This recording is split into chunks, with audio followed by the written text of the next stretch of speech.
एक पल के लिए कल्पना करनी होगी कि एक बहुत बड़े घर ने एक विशाल जिगसॉ पजल के हजारों टुकड़े 3-4 अलग-अलग कमरों के फर्श पर बिखरे हुए हैं। हाँ, ऐसा अक्सर होता है पजल्स के साथ। मतलब हर एक टुकड़ा अपने आप में बहुत सुंदर है, उसमें कोई खास रंग है, कोई आकार है या तस्वीर का कोई एक छोटा सा हिस्सा है। लेकिन जब तक उन बिखरे हुए टुकड़ों को एक ही मेज पर लाकर सही तरीके से जोड़ा नहीं जाता, तब तक वो पूरी तस्वीर क्या है ये कोई भी नहीं समझ सकता। एकदम सही। आज के आधुनिक व्यापारिक परिवेश में कंपनियों के पास जो बेशकीमती डेटा है, उसकी स्थिति बिल्कुल इसी बिखरी हुई पजल की तरह है। आज की इस गहन चर्चा में इसी उलझन को सुलझाया जाएगा। ये पजल वाली एनालॉजी बिल्कुल सटीक है और आज के इस विस्तृत विश्लेषण का आधार रॉयल रिसर्च द्वारा प्रकाशित एक बेहद महत्वपूर्ण दस्तावेज है। हाँ, वो रिसर्च पेपर जी, जिसका शीर्षक है unifying data for business intelligence excellence.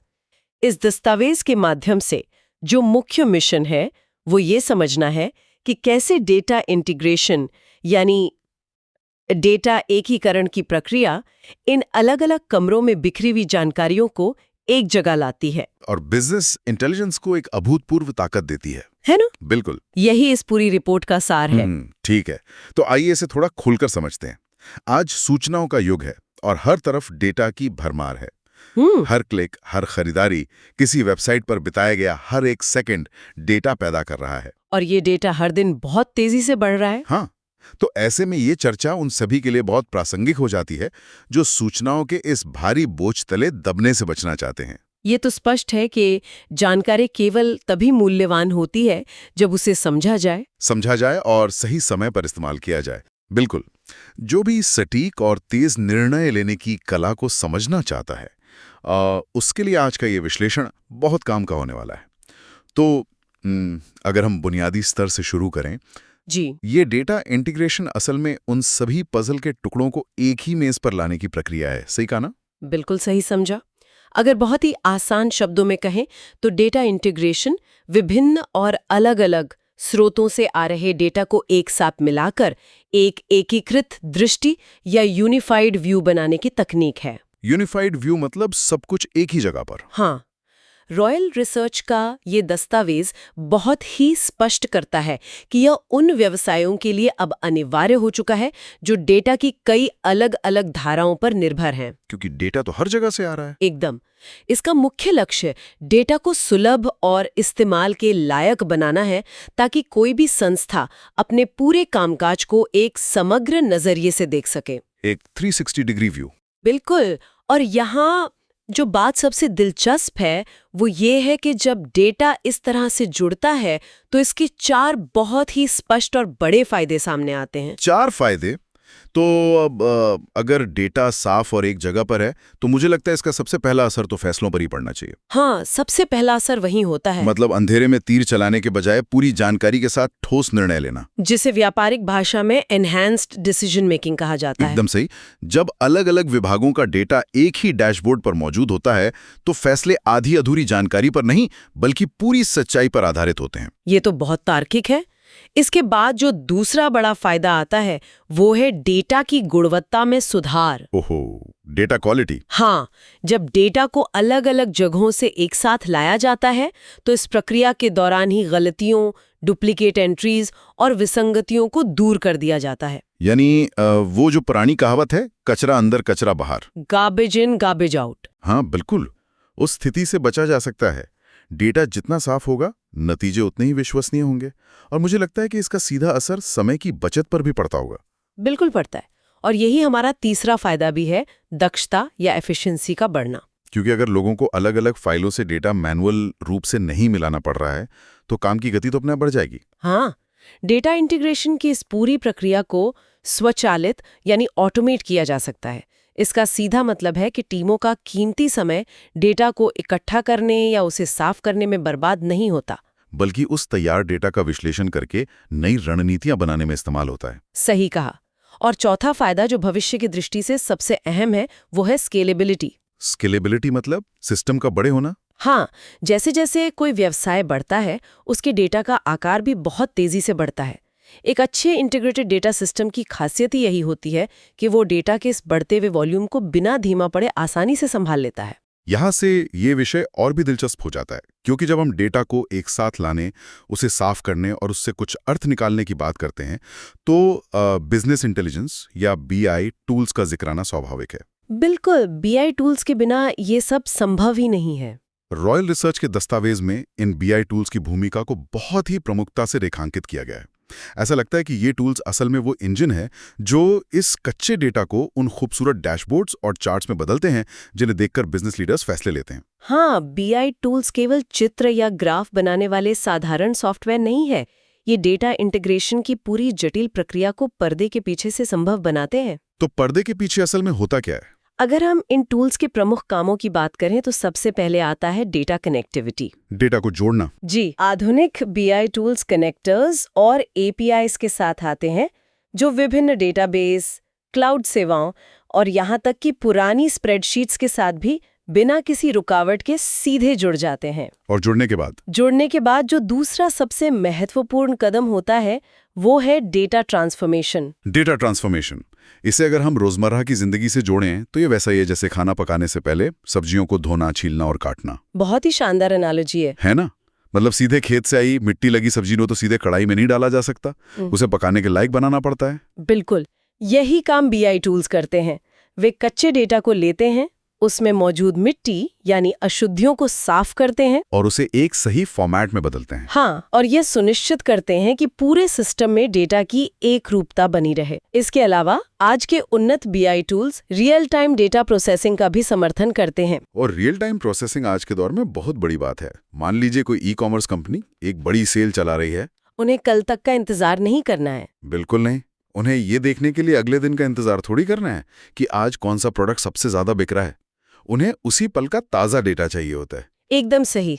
और जैसा कि मैंने पहले स्केलेबिलिटी की बात की थी, इन बीआई टूल्स का आर्किटेक्चर ऐसा बनाया जाता है कि ये छोटी कंपनियों के हजारों डेटा पॉइंट से लेकर बड़ी बहुराष्ट्रीय कंपनियों के अरबों डेटा पॉइंट्स को उसी गति से संभाल सकते हैं। ये तो हुई टूल्स की बात। अब जरा उन जगहों पर नजर डालते हैं जहां से ये सारा कच्चा डेटा असल में आ रहा है। डेटा स्रोत। हाँ, रॉयल रिसर्च के दस्तावेज में अलग अलग डेटा स्रोतों का बहुत गहराई से वर्णन किया गया है। सबसे आम स्रोत तो डेटाबेस ही होते हैं। जी, डेटाबेस सबसे प्रमुख हैं। जैसे एसक्यूएल वाले रिलेशनल डेटाबेस जहां डेटा टेबल में होता है, या फिर मोंगोडीबी जैसे नॉन रिलेशनल डेटाबेस जो ज्यादा लचीले होते हैं। डेटाबेस किसी भी संगठन के लिए सूचनाओं को सुरक्षित रखने की तिजोरी की तरह होते हैं। बीआई टूल्स इन डेटाबेस से जुड़कर काम करते हैं। इस पूरी प्रक्रिया में मुख्य रूप से 3 कदम होते हैं। कौन कौन से? पहला है डेटा को बाहर निकालना यानी एक्सट्रैक्शन, फिर उसे सही फॉर्मेट में ढालना जिसे ट्रांसफॉर्मेशन कहते हैं, और अंत में विश्लेषण के लिए बीआई टूल में लोड करना यानी लोडिंग। एक्सट्रैक्ट, ट्रांसफॉर्म और लोड। हाँ, लेकिन आज के समय में सिर्फ पारंपरिक डेटाबेस काफी नहीं है। बिल्कुल, आजकल तो हर कोई क्लाउड की ही बात कर रहा है। AWS हो गया, गूगल क्लाउड है, माइक्रोसॉफ्ट अज्योर है। तकनीक की दुनिया में ये नाम हर जगह छाए हुए हैं। और ऐसा होने की बहुत ठोस वजह है। ऐसा लगता है जैसे कंपनियों ने अपने बेसमेंट में रखे बड़े-बड़े सर्वर रूम्स को हमेशा के लिए अलविदा कह दिया है। क्लाउड प्लेटफॉर्म्स ने डेटा स्टोरेज और प्रोसेसिंग के पूरे खेल को ही बदल दिया है। बीआई टूल्स विशेष क्लाउड कनेक्टर्स देते हैं जो इन विशाल प्लेटफॉर्म्स के साथ जुड़ना बेहद आसान बना देते हैं। इसके तो काफी फायदे होंगे। इसके 3 बहुत बड़े लाभ हैं। पहला है स्केलेबल स्टोरेज यानी डेटा स्टोर करने की लगभग असीमित क्षमता। दूसरा है एडवांस्ड एनालिटिक्स, जहां जटिल से जटिल गणनाओं के लिए क्लाउड की अपार कंप्यूटिंग शक्ति का उपयोग किया जा सकता है। बिल्कुल। और तीसरा है सीमलेस कोलैबोरेशन, जिसका मतलब है कि दुनिया के अलग-अलग हिस्सों में बैठी टीम्स एक ही समय में एक ही ताज़ा डेटा पर काम कर सकती हैं। ये बहुत जरूरी है आज के रिमोट वर्किंग वाले दौर में। और इसके बाद एक और तकनीक आती है जिसने मेरा ध्यान सबसे ज्यादा खींचा, API यानी एप्लीकेशन प्रोग्रामिंग इंटरफेस। API तकनीक की रीढ़ है। अगर मैं इसे इंटरनेट के अनुवादक या ट्रांसलेटर्स कहूं तो कैसा रहेगा? मान लीजिए एक सॉफ्टवेयर सिर्फ फेसबुक की भाषा समझता है और दूसरा सिर्फ सेल्सफोर्स की। ये दोनों आपस में बात कैसे करेंगे? यहीं पर API आकर दोनों के बीच अनुवाद का काम करते हैं। हाँ, इंटरनेट के अनुवादक वाली बात एकदम सटीक बैठती है। जब सोशल मीडिया प्लेटफॉर्म्स, बाहरी वेब सेवाओं या किसी अन्य ऑनलाइन स्रोत से लाइव डेटा लेने की बात आती है तो BI टूल्स API का ही सहारा लेते हैं। यहाँ पूरी प्रक्रिया बहुत ही व्यवस्थित होती है। वो कैसे? सबसे पहले डेटा रिट्रीवल होता है, जहां एपीआई के जरिए बाहरी सिस्टम से डेटा मांगा जाता है, लेकिन वो डेटा अक्सर अलग भाषा या फॉर्मेट में होता है। और यहीं पर डेटा मैपिंग काम आती होगी। बिल्कुल। इसके बाद डेटा मैपिंग की जाती है। इसका मतलब है फेसबुक या किसी अन्य जगह से आने वाले डेटा के खाकों को बीआई टूल के अपने खाकों के साथ मिलाना, ताकि टूल उस बाहरी जानकारी को पढ़ और समझ सके। समझ गया। और अंत में होता है डेटा सिंक्रोनाइजेशन, जहां एपीआई को लगातार एक तय समय पर कॉल किया जाता है, ताकि ये सुनिश्चित हो सके कि जो डेटा डैशबोर्ड पे दिख रहा है वो हमेशा अपडेटेड और ताज़ा रहे। इन सब भारी भरकम तकनीकों के बीच हम स्प्रेडशीट्स को तो भूल ही नहीं सकते। स्प्रेडशीट्स का तो अलग ही महत्व है। चाहे कितनी भी बड़ी बड़ी तकनीकें आ जाएं, हर ऑफिस में किसी ना किसी कंप्यूटर पर final report version 2 excel file जरूर खुली होती है। हाँ, ये तो हर जगह की कहानी है। अच्छी बात यह है कि रॉयल रिसर्च के अनुसार आधुनिक बीआई टूल्स इन स्प्रेडशीट्स को पीछे नहीं छोड़ते। ये सच है कि रोजमर्रा के बहुत से काम आज भी एक्सेल और गूगल शीट्स पर ही होते हैं, और आधुनिक बीआई टूल्स की खूबी यही है कि वे सीधे इन स्प्रेडशीट से डेटा ले सकते हैं। ये तो बहुत सुविधाजनक है। होता है तो वो बदलाव उसी सेकंड सीधे कंपनी के मुख्य बीआई डैशबोर्ड पर अपडेट हो जाएगा। गजब है। ठीक है, अब तक हमने जो बात की वो नींव तैयार करने जैसी थी कि डेटा क्या है और कहां से आता है। जी बिल्कुल। लेकिन रॉयल रिसर्च के इस दस्तावेज में कुछ उन्नत तकनीकों यानी एडवांस टेक्निक्स का भी जिक्र है, और ईमानदारी से कहूं तो उन्हें पढ़ते समय मेरे लिए कई आहा मोमेंट्स थे। एडवांस टेक्निक्स वाला हिस्सा सच में बहुत रोचक है। सबसे पहले बात करते हैं डेटा वर्चुअलाइजेशन की। जब मैंने इसके बारे में पढ़ा तो मुझे लगा ये तो किसी जादू की तरह है। जादू कैसे? मतलब डेटा अपनी ही जगह पर रखा है, उसे कॉपी नहीं किया गया, उसे कहीं और भेजा नहीं गया, लेकिन फिर भी एक ही डैशबोर्ड पर सब कुछ एक साथ दिख रहा है। ये कैसे काम करता है? ये तकनीक वाकई में एक बहुत बड़ा तकनीकी चमत्कार है। डेटा वर्चुअलाइजेशन मूल रूप से एक वर्चुअल लेयर या एक आभासी परत तैयार करता है। आभासी परत? हाँ, इसे ऐसे समझा जा सकता है कि ये एक पारदर्शी शीशा है जिसके आर पार देखते हुए कई अलग अलग कमरों में रखे डेटा को एक ही जगह से देखा जा सकता है। तो उन सभी कमरों से सामान निकालकर एक नए कमरे में रखने की कोई जरूरत नहीं पड़ती? बिल्कुल नहीं। इससे तो स्टोरेज का बहुत बड़ा खर्च बचता होगा, क्योंकि डेटा की कॉपी नहीं बन रही है। एकदम सही पकड़ा। रॉयल रिसर्च भी यही बताता है कि ये डेटा के दोहराव को रोकता है। ये सिस्टम की जटिलता को काफी कम कर देता है, और चूंकि डेटा को उसके मूल स्थान पर ही देखा जा रहा है, इसलिए हमेशा रियल टाइम डेटा तक पहुंच मिलती है। किसी की बिजनेस की चपलता या तेजी बढ़ाने के लिए एक बेहद शक्तिशाली तकनीक साबित हो रही होगी। हाँ, आजकल ये बहुत तेजी से अपनाई जा रही है। अद्भुत। एक और उन्नत तकनीक जिसने मुझे सोचने पर मजबूर कर दिया वो है ETL और ELT के बीच की बहस। यह बहस तो तकनीकी दुनिया में काफी पुरानी है। ये दोनों शब्द सुनने में बिल्कुल एक जैसे लगते हैं, बस अक्षरों को आगे पीछे कर दिया गया है, लेकिन इनके काम करने के तरीके और इतिहास में बहुत बड़ा अंतर है ना? हाँ, और ये अंतर समझना तकनीकी दुनिया के विकास को समझने जैसा है। ये तय करता है कि कोई डेटा सिस्टम कितनी तेजी से और कितने बड़े पैमाने पर काम करेगा। तो पहले ETL को समझते हैं। पहले बात करते हैं ETL की, यानी एक्सट्रैक्ट ट्रांसफॉर्म लोड। ये थोड़ा पुराना और पारंपरिक तरीका है। तो ETL में मुख्य रूप से क्या होता है? इसमें सबसे पहले स्रोत से कच्चा डेटा निकाला जाता है, यानी एक्सट्रैक्ट। फिर उसे एक अलग बीच के सर्वर पर रखा जाता है, जहां उसे साफ किया जाता है और बिजनेस के हिसाब से बदला जाता है, यानी ट्रांसफॉर्म। और अंत में? और जब वो पूरी तरह से साफ और तैयार हो जाता है, तब अंत में उसे मुख्य डेटा वेयरहाउस में लोड किया जाता है। पुराने समय में ये जरूरी था, क्योंकि तब डेटाबेस की अपनी कंप्यूटिंग शक्ति बहुत कम होती थी। इसलिए सफाई का काम बाहर किसी और सर्वर पे करना पड़ता था। बिल्कुल। अगर मैं इसे एक एनालॉजी से समझूं, तो ETL बिल्कुल वैसा है जैसे छुट्टी पर जाने से पहले घर पर ही सूटकेस को बहुत सलीके से पैक करना, कपड़े इस्त्री करना, उन्हें तह करके रखना, ताकि जब आप होटल पहुंचे तो सूटकेस में सब कुछ एकदम परफेक्ट और साफ सुथरा मिले। ये सूटकेस वाली एनालॉजी बहुत ही बेहतरीन है। अब अगर हम आधुनिक ELT की बात करें, यानी एक्सट्रैक्ट लोड ट्रांसफॉर्म, इसमें लोड पहले आ गया है। हाँ, ये विशाल और आधुनिक क्लाउड डेटा सेट्स के लिए बनाया गया है। इसमें हम डेटा निकालते हैं और बिना बीच में समय बर्बाद किए उसे सीधे उसके लक्ष्य यानी क्लाउड वेयरहाउस में लोड कर देते हैं। तो फिर उस कच्चे डेटा की सफाई कब और कहाँ होती है? वो सफाई होती है उसी लक्ष्य या क्लाउड वेयरहाउस के अंदर ही। अच्छा, तो वहीं जाके साफ होता है। हाँ, क्योंकि आज के AWS या गूगल क्लाउड जैसे प्लेटफॉर्म्स इतने ज्यादा शक्तिशाली हैं कि वे अपने ही अंदर उस विशाल डेटा को पलक झपकते ही ट्रांसफॉर्म कर सकते हैं। तो ये ELT वाला तरीका ऐसा हुआ कि घर से सारा सामान उठाया, सीधे गाड़ी की डिक्की में भरा और होटल पहुंच गए। बिल्कुल, क्योंकि होटल का कमरा यानी क्लाउड इतना बड़ा और सुविधाओं से लैस है कि वहां पहुंचकर आराम से मिनटों में सब कुछ छांटा और जमाया जा सकता है। एकदम सटीक। इससे डेटा को इधर उधर ले जाने का समय और सर्वर का खर्च बचता है। और रॉयल रिसर्च की रिपोर्ट में एक और तकनीक का विशेष उल्लेख है जो सच में भविष्य की दिशा तय कर रही है। वो क्या है? Machine learning integration. जब इन उन्नत BI टूल्स में मशीन लर्निंग को जोड़ दिया जाता है तो चीजें एक बिल्कुल ही नए स्तर पर चली जाती हैं। हाँ, AI और मशीन लर्निंग की चर्चा तो हर जगह है, लेकिन क्या ये एल्गोरिदम सच में डेटा की गलतियां अपने आप पकड़ सकते हैं? बिल्कुल पकड़ सकते हैं। Machine learning models anomaly detection में माहिर होते हैं। वे लाखों डेटा पॉइंट्स को एक साथ देखकर समझ जाते हैं कि कौन सा डेटा सामान्य पैटर्न से अलग है या गलत है। कोई उदाहरण? मान लीजिए किसी महीने की सेल्स रिपोर्ट में गलती से एक एक्स्ट्रा जीरो लग गया है, तो मशीन लर्निंग तुरंत उसे पकड़कर फ्लैग कर देगा या साफ कर देगा। इससे मैनुअल काम लगभग खत्म हो जाता है। ये तो हुई बीती हुई बातों की सफाई। क्या ये भविष्य भी देख सकता है? यही इसका सबसे बड़ा जादू है।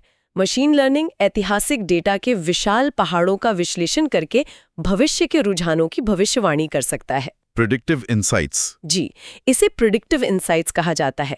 ये सिर्फ ये नहीं बताता कि पिछले साल क्या बिका था, बल्कि मौसम, ट्रेंड्स और अर्थव्यवस्था के डेटा को जोड़कर ये बताता है कि अगले महीने किस चीज की डिमांड सबसे ज्यादा होने वाली है। ये सब सुनकर बहुत ही शानदार और भविष्यवादी लगता है, लेकिन अगर हम जमीन पर उतरकर यथार्थवादी नजरिए से सोचें तो ये सब इतना आसान तो नहीं हो सकता। बिल्कुल आसान नहीं है।